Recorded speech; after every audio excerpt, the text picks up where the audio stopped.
severe acute respiratory syndrome that can easily spread to other person's body through droplets of saliva or discharge from the nose. When the infected person sneezes, the droplets jet out from the mouth and nose and can easily colonize other person's body within 1 meter radius. And the higher risk of COVID-19 to people who age over 60 years old and people who have underlying medical condition. The main question is, where does this virus originated from? COVID-19 is a type of beta coronavirus that only infect mammals, including bats and humans. World Health Organization (WHO) has declared COVID-19 as a pandemic. This is due to the rapid increase in the number of cases that has affected more than 10 million people in more than 200 countries. So, what is the story behind this catastrophe?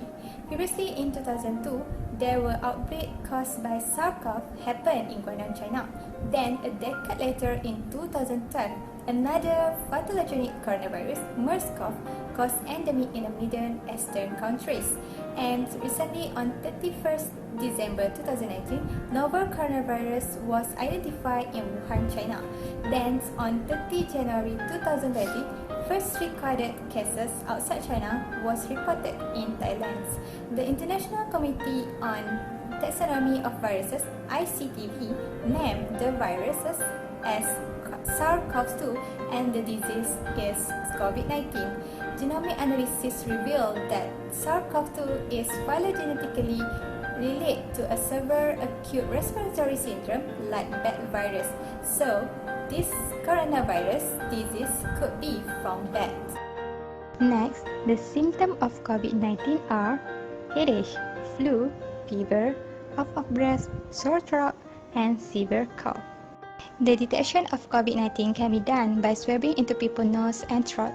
Then the sample is put inside the tube consisting of a lysis buffer to break open the virus cells in order to extract the viral RNA that carries coronavirus genes. RT-PCR is used to amplify the RNA inside the tubes. A special fluorescent probe is added in order to find specific coronavirus genes. It will turn on the probe fluorescent light if the probe meets the coronavirus genes. The result can be visualized through the spike on the graph indicating the positive result where the coronavirus gene is present. Proceed with environmental law policy under COVID-19 in Malaysia with conducted by National Security Council (NKN). The establishment of quarantine station is a requirement under Section 40 of Prevention and Control of Infectious Disease Act 1988 Act 342.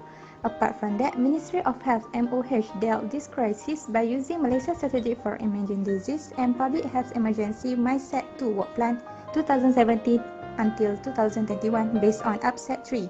The information and latest update regarding COVID-19 cases in Malaysia is by Crisis Preparedness and Response Center (CPRC). What is environmental health planning and management?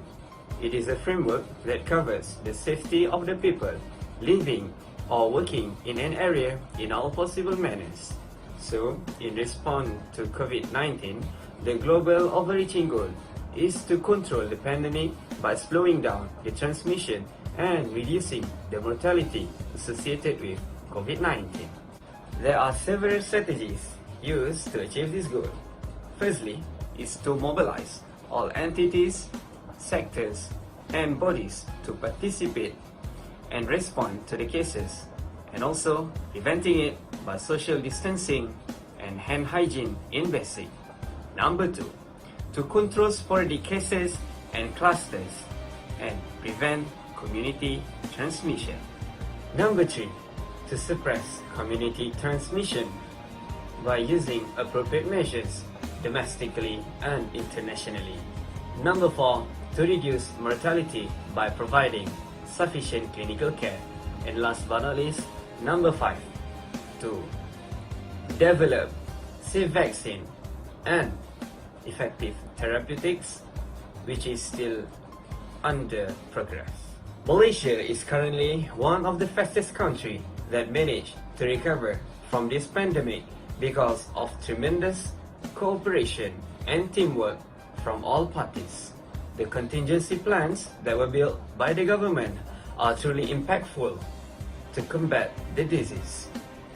Economic Stimulus Plan or Pelan Rangsangan Ekonomi that was launched alongside the Movement Control Order MCO have been major aids that have united the citizens and the government to win against COVID-19.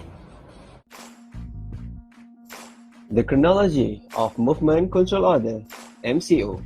On 16 March 2020, Prime Minister Tan Sri Muhyiddin Yassin made an official speech and officially promulgated the MCO that will be implemented on 18 March, which its main function is to avoid mass gathering in any kind of causes. The Enhanced Movement Control Order EMCO from 27 March became more strict by ordering to shut down businesses, and Conditional Movement Control Order CMCO was scheduled to start at 4th May, with its main goal was to reopen the national economy. Finally, the Prime Minister has announced that the Conditional Movement Control Order would end on 9th June, with the country entering into the Recovery Movement Control Order RMCO between 10th June and 31st August. So, what actually can we learn from this COVID-19 outbreak?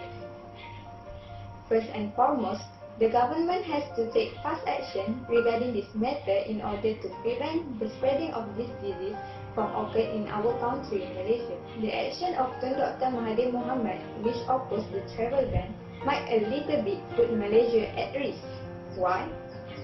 Because from this, our country has high tendency for being exposed to the virus. But we also need to know that there are several measures that have been taken by the government in order to avoid this exposure. For example, the temperature checking for the incoming travelers. If we look at the other side of the coin, his action is assumed to protect Malaysia's economic sector and also to maintain our country's good relationship with China.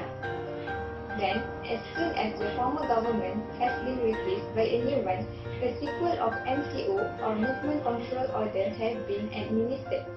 This is one of the best decisions made by the government. As we can see now, the number of new cases have been declining. We somehow should be grateful not only for the frontliners and also the government, but also to ourselves that abide all the standard operation procedure and also the rules made by the authorities such as stay at home, social distancing, and so on. Along with this, we also can see the decrease of the criminal rate like property crime and also the violent crime. However, we should not be too comfortable with this current situation because the rate of domestic violence and also online fraud are at worrying state. So, how this actually happened? Because during MCO, we are all being confined to our home, and this condition will gradually trigger stress and tension. So, what I can say is that even in Islam, there is some hadith that mention about this outbreak. Here, I attach the example of the hadith. It states that this outbreak is some kind of mercy to those who believe. We might think that this outbreak is some kind of punishment or torment from God to us. But if we look at the bright side, there is pleasures instead, which actually different between individuals. So, it depends on us on how we reflect this outbreak, either it is good or bad, right? I think that's all from us. Bye!